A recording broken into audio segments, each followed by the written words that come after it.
October 22nd, 1790, you're going to see Hamar's defeat. Hamar's defeat. You had St. Clair's defeat, Hamar's defeat, Battle of Little Bighorn. And Tecumseh was there. Tecumseh was there, and you had Little Turtle, and I'll talk a little bit more about that. Google Play is launched in 2008, October 22nd, the Battle of Red Bank. This is October 22nd, 1777, U.S. Revolutionary War. American defenders of Fort Mercer on the Delaware River repulse repeated Hessian attacks. 1962 Pacific Science Center opens at the Seattle Center.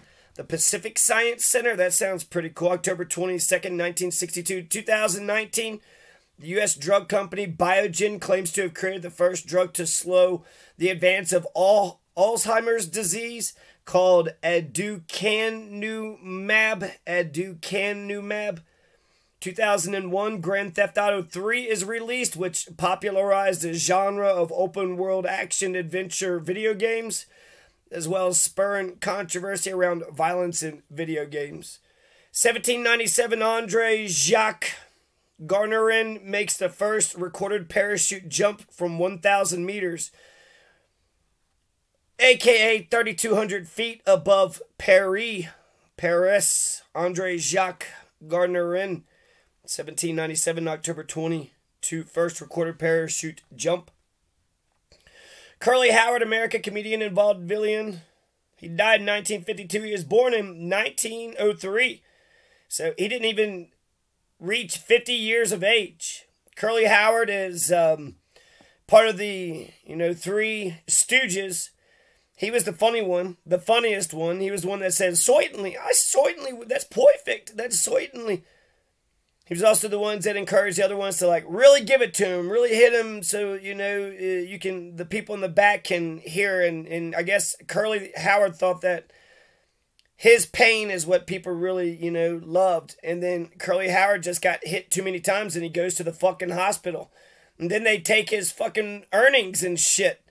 Motherfucking icon, American icon, dies before he turns 50 years of age. And then the Three Stooges, so two of the Three Stooges fucking steal whatever Curly had fucking earned. And, basically Curly Howard is a martyr for comedy. 1938, Chester Carlson demonstrates the first Xerox copying machine. 1633, the Ming Dynasty defeats the Dutch East India Company. 1633, Battle of Lai Aoluo Bay. The Ming Dynasty defeats the Dutch East India Company. Dutch East India Company defeated by the Chinese Ming naval forces in the southern Fujian Sea.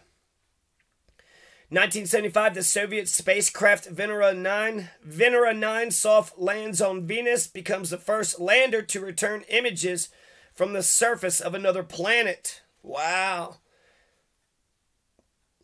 1730, construction of the Ladoga Canal is completed. 1730, construction of the Ladoga Canal is completed.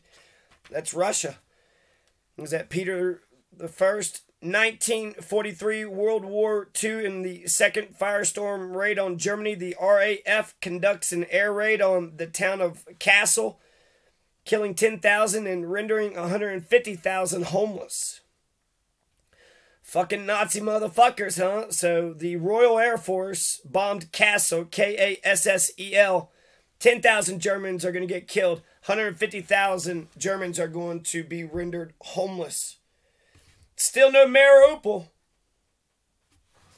But it is punitive. It is a war of attrition. 1963, 225,000 students boycott Chicago schools in a Freedom Day protest. 1924, Toastmasters International is founded.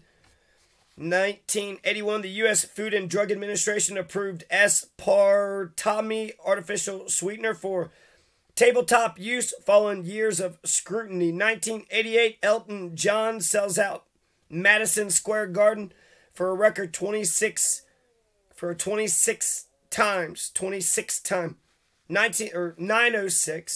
906. Ahmed Ibn Kaygalag leads a raid against the Byzantine Empire, taking 4,000 to 5,000 captives.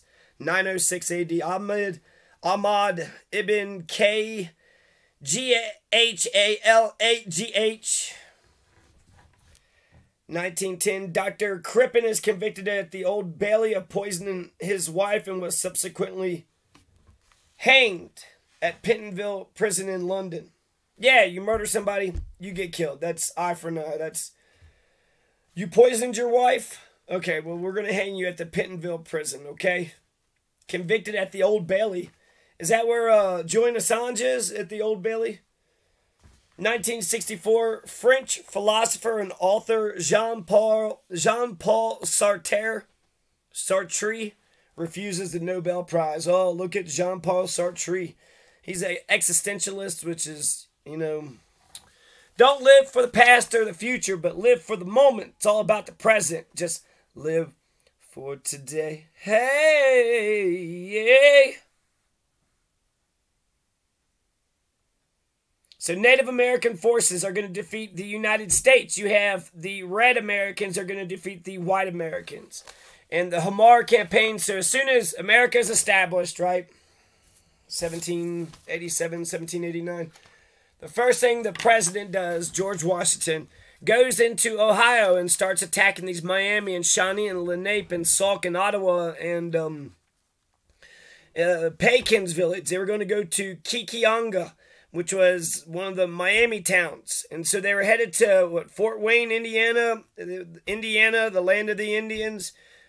262 white Americans are going to get killed.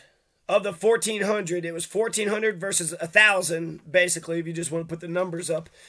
There were several days of fighting. October 19th to the 21st was some fighting, and then the 22nd to some other dates were some fighting.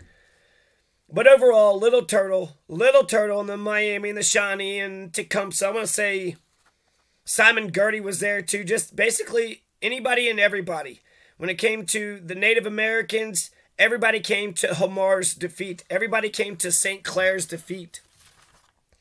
I think a big problem with St. Clair's defeat was that he had sent a whole bunch of messages to everybody saying, hey, this ain't your war, back off. You know, if you're not a part of it, we won't attack you.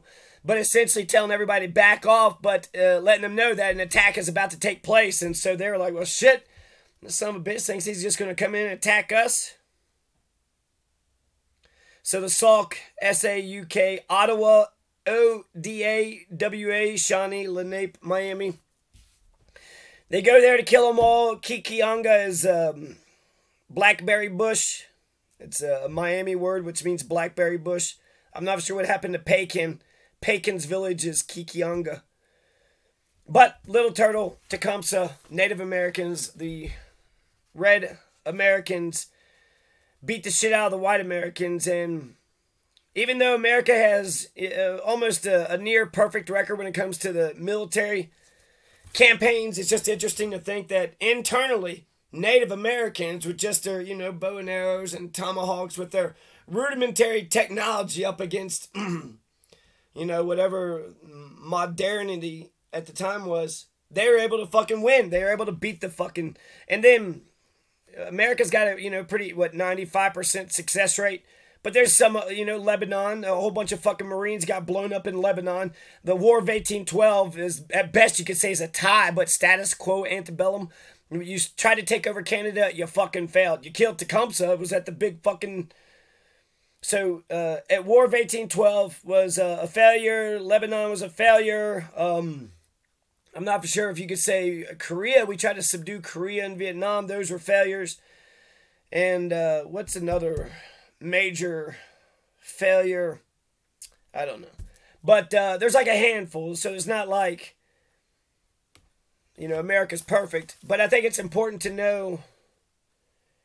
When did America, you know, not win? When it comes to military strength, you could probably just, you know, wipe out everybody if it really gets to you. But that's not good. You don't want to get in a situation like that. Because that's suicidal. That's suicidal. So, let's see here.